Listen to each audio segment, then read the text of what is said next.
Hi friends, ఇక్కడ కొన్ని singular nouns ఇచ్చినాను. అంటే ఇవి ఎప్పుడు కూడా సింగులర్ ఫామ్లోనే ఉంటాయన్నమాట. మనకి ప్లూరల్ ఫామ్ అనేది ఉండదు. మనం డైలీ యూజ్ చేసేటప్పుడు యూజ్ చేస్తాం, కానీ కాంపిటేటివ్ ఎగ్జామ్స్లో మనల్ని కన్ఫ్యూజ్ చేసేకి కంపల్సరీ ఇట్లాంటివి అయితే ఇస్తారు. సో అట్లా ఆల్వేస్ సింగులర్గా ఉండే నౌన్స్ ఏవో చూద్దాం. ఆల్ఫాబెట్, ఇక్కడ ఎప్పుడు కూడా ఆల్ఫాబెట్ అనేది సింగులరేనండి, కానీ మనం ఏమి ఆల్ఫాబెట్స్ అని యూజ్ చేస్తాం, అది రాంగ్.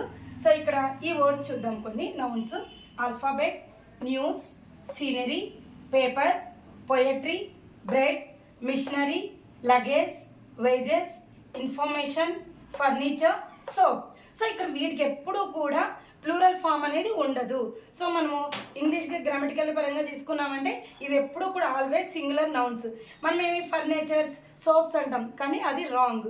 మనకి ఎప్పుడూ కూడా గ్రామర్లో కన్ఫ్యూజ్ చేసే పార్ట్గా ఇవే ఇస్తుంటారండి. So be careful, these are always singular nouns.